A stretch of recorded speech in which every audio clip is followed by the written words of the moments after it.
जय माता की। जैसे राम भाई, जैसे सवारी आती है और रोना धोना शुरू कर देते हैं।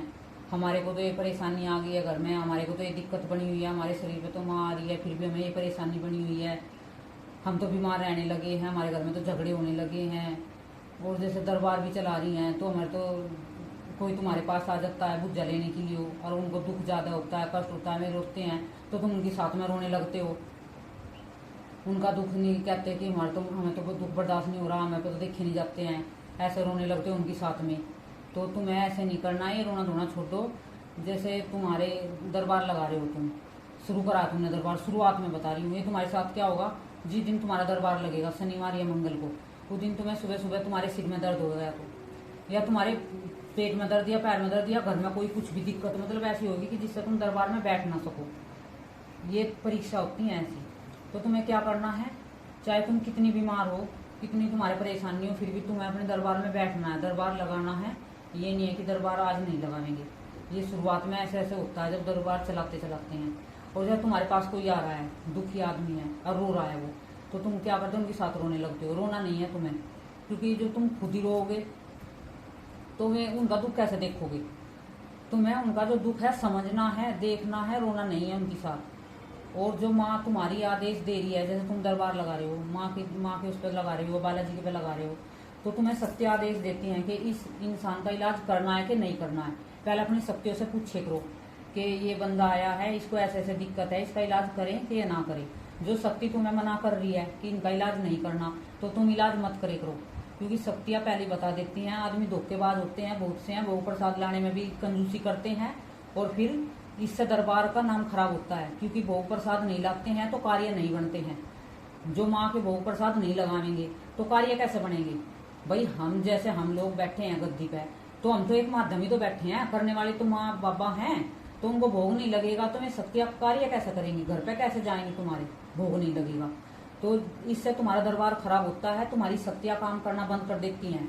जैसे तुम्हारे दरबार में कोई आ रहा है, बुज्जा लेने आ रहा है, तुम भोग नहीं लगवाओगे, दरखास्त नहीं लगवाओगे, और तुमने ऐसी बुज्जा दे दी, ऐसी उनका इलाज शुरू कर दिया, तो तुम्हारा दरबार धीरे धीरे धीरे धीरे करके 2-4 आदमियों का आराम लगेगा, फिर धीरे धीरे तुम्हारा दरबार बंद होने लगेगा।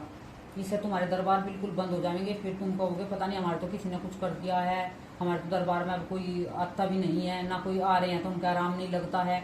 तो ये ऐसे काम मत करे करो। एक तो भोग जरूर लगवाया करो, दरखास्त जरूर लगवाया करो जब बुज्जा देते हो उनकी। इन बातों का जरूर से जरूर तुम्हें ध्यान रखना है। और शनिवार मंगल को चाहे कितनी भी तबीयत खराब हो, कितना भी कुछ हो, तुम्हें दरबार में बैठना है। और दूसरे का जैसे इलाज कर रहे हो, तो तुम्हें शक्ति आदेश दे रही है कि इस इंसान का तुम्हें इलाज करना है, तो उसका तुम इलाज करे करो। और जो तुम्हारी शक्ति आदेश नहीं दे रही है तो इलाज मत करे करो। और बहुत से जैसे दरबार लगा लेते हैं, दरबार लगाते हैं, शक्ति तुम्हें कुछ बताती नहीं है, तो तुम अपने दौर से कुछ भी उल्टा सीधा बताते हो, फिर वो कार्य बनता नहीं है अगले का जाके। तो ऐसा नहीं करना है। दरबार जब लगाना शुरू करे करो जब तुम पूरे पक्के हो जाओ, जैसे तुम्हारी शक्तियाँ तुम्हें बताने लगे कुछ भी, जैसे तुम पूछ रहे हो, तो शक्ति का जवाब आएगा भी ये नहीं करना है, भाई ये तुम्हारे पास बंदा आया है, ये इसका इलाज नहीं करना, अभी इसका समय नहीं आया है, अभी इसका समय अभी बहुत बचा है, इसके कर्म है जो अभी तक जो इसने कर्म कर रखे हैं, अभी इसके कर्मों की सजा इसकी रह रही है, अभी इसका इलाज नहीं होना, तो उसका इलाज तुम्हें नहीं करना है जब तक तुम्हारी शक्ति आदेश ना दे। इन बातों का तुम जरूर से जरूर ध्यान रखना, नियम पालन करना। वो जैसे तुम दरबार चलाते हो, तुम अपने नियम पालन नहीं करते हो दरबार चलाते समय, तुम एक समय पे नहीं बैठते हो। जैसे तुमने समय बनाया पूजा का, कभी तुम 5 बजे कर देते हो, कभी 6 बजे, कभी 7 बजे। और जैसे सुबह दोपहर दरबार में बैठते हो, कभी 9 बजे बैठ जाते हो, कभी 10 बजे बैठ जाते हो, तो इससे भी तुम्हारे दरबार नहीं चलते हैं। एक तो तुम समय बना लो अपना भी, जिस समय से पूजा करनी है, तुम्हें सुबह 5 बजे करनी है तो डेली की डेली 5 बजे ही करनी है, या तुम्हें 6 बजे करनी है तो 6 बजे, मतलब 10-5 मिनट आगे पीछे हो जाएगी, लेकिन 1 घंटा आगे पीछे मत करे करो। भाई सोच रहे हो पूजा कर रहे हैं कि चलो आज तो मेरे सिर में दर्द है, आज नहीं पूजा करते, तो तुम इस तरह पूजा नहीं करते हो। जैसे तुम्हारा गुरु मंत्र है, उसे तुम कभी जप लेते हो, कभी जपते नहीं हो।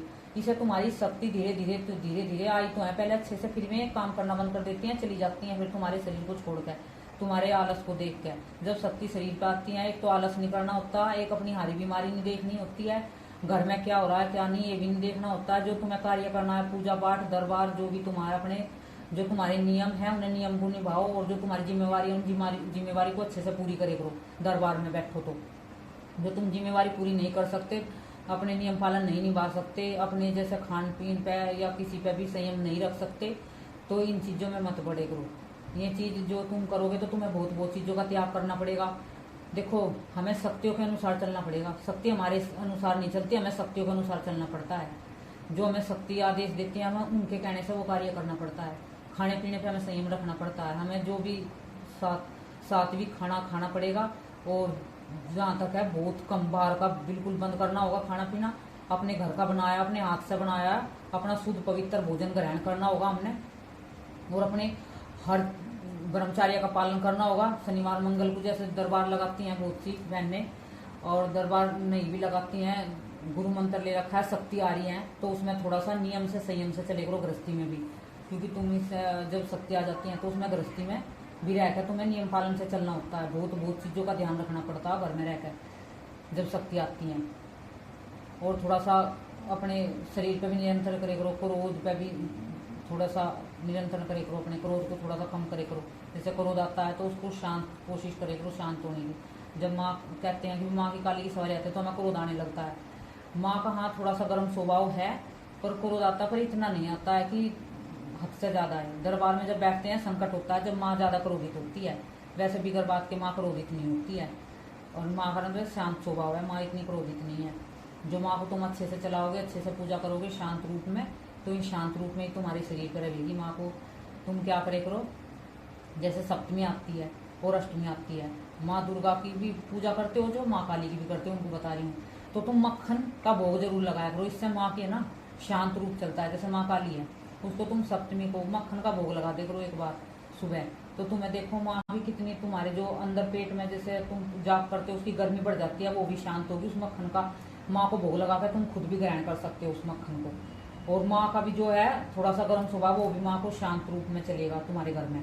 तुम इस चीज़ को थोड़ा सा ध्यान से करके चलना, क्योंकि ये जो चीज़ है ना, ये बहुत छोटी छोटी बातें हैं, मैं तुम्हें बता रही हूँ। ऐसे बताने की बात नहीं होती है, ये मैं खुद करती हूँ ऐसे, इसलिए तुम्हें बता रही हूँ।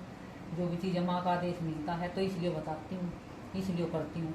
तो तुम्हें इन छोटे छोटे कार्यों को करना, माँ भी शांत रूप में चलेगी। और जैसे तुम्हारी सवारी आती है तो तुम ये रोना धोना और ये चीख छोड़ो सब चीज़, और अपनी शक्तियों पर ध्यान दो। चाहे कुछ भी होता रहो, तो तुम अपनी पूजा पाठ रेगुलर करते रहो, अपने जाप तप करते रहो। और दरबार में जो आने वाले हैं उनके बिना भोग के उनकी पुच्छा मत लगाओ, नहीं तो तुम्हारा दरबार बिल्कुल बंद हो जाएगा। शक्ति तुम्हारा एक दिन साथ छोड़ के चली जाएंगी बिना भोग के।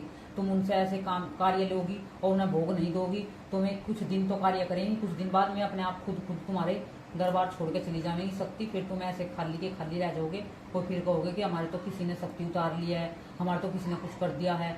कितनी बार क्या होता है कि जैसे शक्ति चली जाती हैं, दरबार चलते चलते बंद हो जाते हैं, तो ये कमी भगत में ही होती है। ये भगत के कारण ही दरबार बंद हो जाते हैं और शक्ति चली जाती है। जो ये आने वाली होती है ना पब्लिक में, सिर्फ अपना भला देखती है, वे दूसरे भगत का, चाहे भगत मरो चाहे जियो, उन्हें कोई लेना देना नहीं होता। उन्हें ये है कि हम ठीक हो जाओ, बस उन्हें ये रहती है। उन्हें भगत से कोई मतलब नहीं है। उन्हें भगत के घर में या कुछ भी दिक्कत हो, या भोग लगो या ना लगो, बस उनका कार्य बन जाओ, उन्हें तो ये रहता है। ये आने वाले चाहते हैं कि हम भोग भी लेकर ना आए, पैसे की तो दूर की बात है, भोग भी देना नहीं चाहते हैं, भोग और दरखास्त भी देना नहीं चाहते हैं। जो ये भोग दरखास्त देते हैं इनके काम फटाफट हुए। और भोग में भी क्या लाते हैं, मेरे यहाँ पे आते हैं बहुत से कति गले हुए केले, जो हाथ में भी नहीं लेने को मन करता, ऐसे ऐसे भोग में केले लेकर आते हैं। इनसे पता है इनकी माँ कार्य करेगी क्या है, बाबा इनके ऐसे केले खा कर कार्य करेगा। मैं इनके केलों के भूखे थोड़ा ना है, ये तो एक भाव है चलता है शक्ति का है। इतने गंदे केले लेकर आते हैं, मैं तुम्हें क्या बता सकती हूँ। दरबार में तुम्हें किसी दिन दिखाऊंगी वीडियो में, इतने गंदे गंदे केले लेकर आते हैं दरबार में, कति बिल्कुल काले सड़े हुए कहाँ से लगते हैं पता नहीं। मैं तो हाथ में लगाती हूँ, उनकी झोली में वैसे डाल देती हूँ, मगर तुम ही खा लो इनको जाकर। ऐसी ऐसी आती हैं यहाँ पे, और गले हुए केले देकर सोचती हैं तुम्हारे बड़े बड़े कार्य बन जाए। तो तुम इन बातों का ध्यान रखो, ना भाव मुख दो करो। देख के जो आते हैं ना, ये सब धोखेबाज होते हैं, अपने इलाज के लिए आते हैं। हमारा भक्तों का कुछ नहीं देखते, चाहे दरबार बंद हो जाओ। और इनकी वजह से दरबार बंद होता है, फिर हो जाता है कि भगत में कमी है, भगत में गलती है। फिर भगत में गलती निकालते हैं कि भगत ने ये करा होगा वो करा होगा, इसलिए दरबार बंद होगा।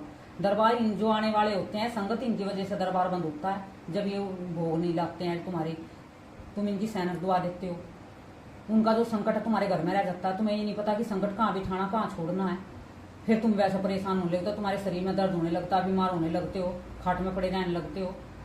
इतनी बुरी बुरी हालत हो जाती है इनकी वजह से। जय माता की, जय श्री राम।